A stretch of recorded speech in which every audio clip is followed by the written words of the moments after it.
Well, we've made it. We are at the end of 2K23. It had its ups. Good steal. Good steal. Good play. Come on. Fundamentals. Fundamentals, everybody. And it had its downs. To be honest, I didn't play this game to its full capabilities because I did not have that much fun for multiple reasons. I mean, let's start with the obvious. If I wanted to max out my three-pointer for 5 more spots, I would need 20,000 VC. Oh, let me just see how much it is, to max out my player, as much as I possibly can. 245,000 VC for one character. One. What if I made this build and I was like, he's not that good? There's no way to know that until you're a high 80 overall. This has been the case for a few 2Ks. And we'll talk about the other game modes because I did have some fun on the other game modes and on this page. But as this being the only basketball simulation game out there, this was not that great. One thing I would like to bring up is how beautiful the city is. The city is not that bad. The only bad thing, it's huge. It's so big that you need a vehicle to drive around it. I don't like that.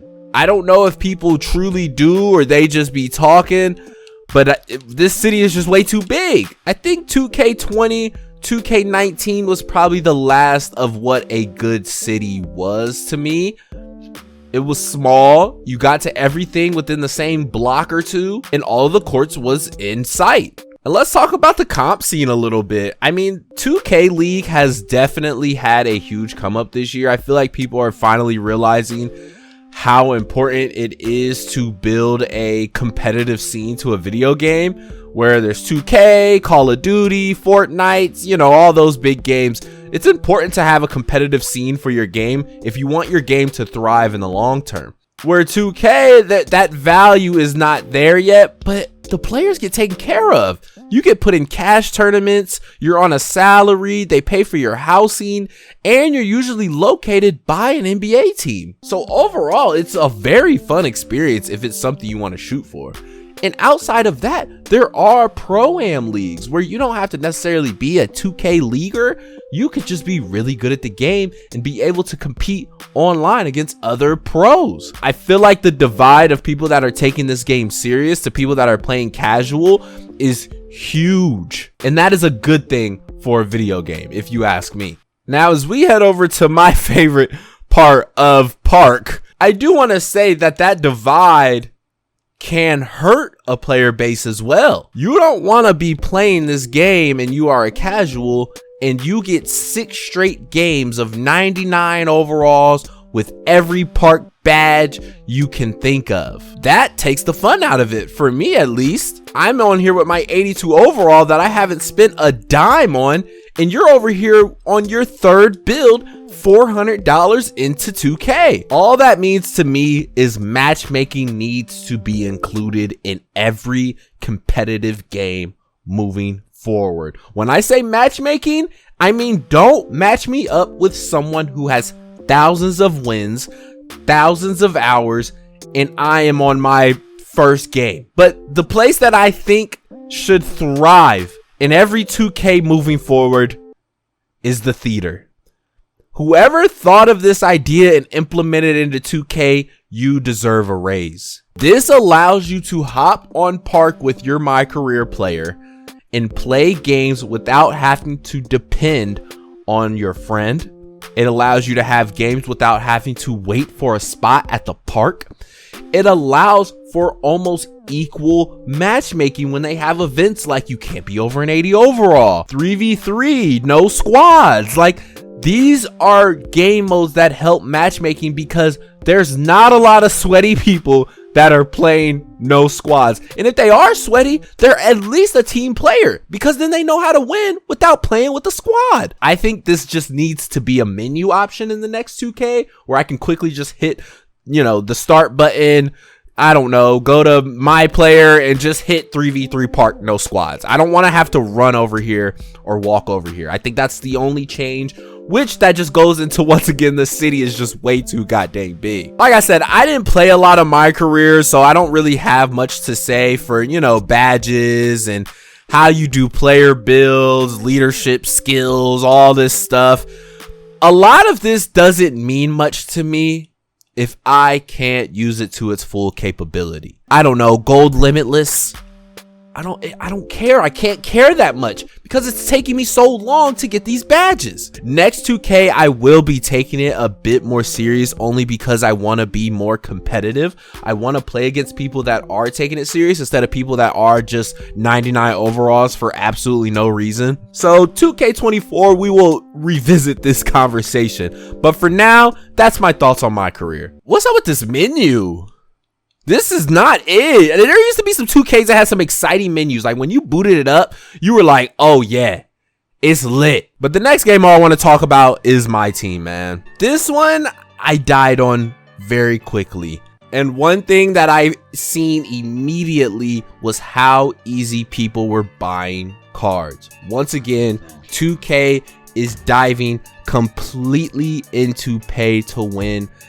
And I just can't agree with that at all, actually. I mean, it's honestly at a point where somebody who just wants to win a lot, you can spend money. And this is something that's always been terrible to me, is you have a guaranteed pack where you can only spend VC. You have a regular chance pack where you could spend both VC and MT. What people usually do to, I guess, even it out is you spend some money on some guaranteed packs, you get a card that you're able to sell and then put back into buying a regular pack with MT. We're towards the end of the life for this year's my team, so you know, 99 overalls really aren't that expensive anymore, but it's the fact that you can get a 99 overall very early to me is kind of what throws me off on these types of games. But at the same time, I mean, look how cool these cards look. Like, look at this LaMelo Ball 16-bit. My team is such a good game mode, and I just wish they kept it true to itself of random chance or card collection. Which, yes, if in real life card collection, yes, you can spend money to get the best cards, but still have a way for us budget players to still thrive. And my favorite game mode is Triple Threat Online. I think this is one of the best game modes of all time. This is my last take on my team, is that there used to be a game mode, I can't remember which 2K it is, I'm gonna look it up, where you would get a random card and then you would select 2 cards out of your own deck. It was amazing because you would be able to play with cards you never knew existed, all while still playing. It made it even. You didn't play a guy who had 399s. You played a guy who had 299s and probably got bad luck and got a 78 overall.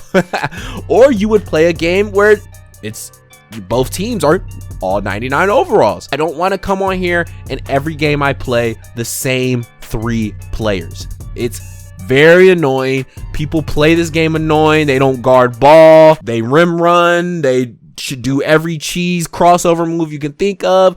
It takes out the competitiveness very quickly. So one thing I did like this year was the My NBA. I felt like this was one of the best in a while just because they're finally keeping features and adding new ones. So this one was really cool because you could do the Magic Bird era, the Jordan era, Kobe era, and really play them through the year, make trades, all of that, which was very unique. I've never been a big person into playing the old eras, but I thought that was cool that they had that option. So once you get in here, once again, they kept this where you could completely customize every single detail to your liking. This is where I think you really get into storytelling. playing things that you want to play, and truly having a unique experience.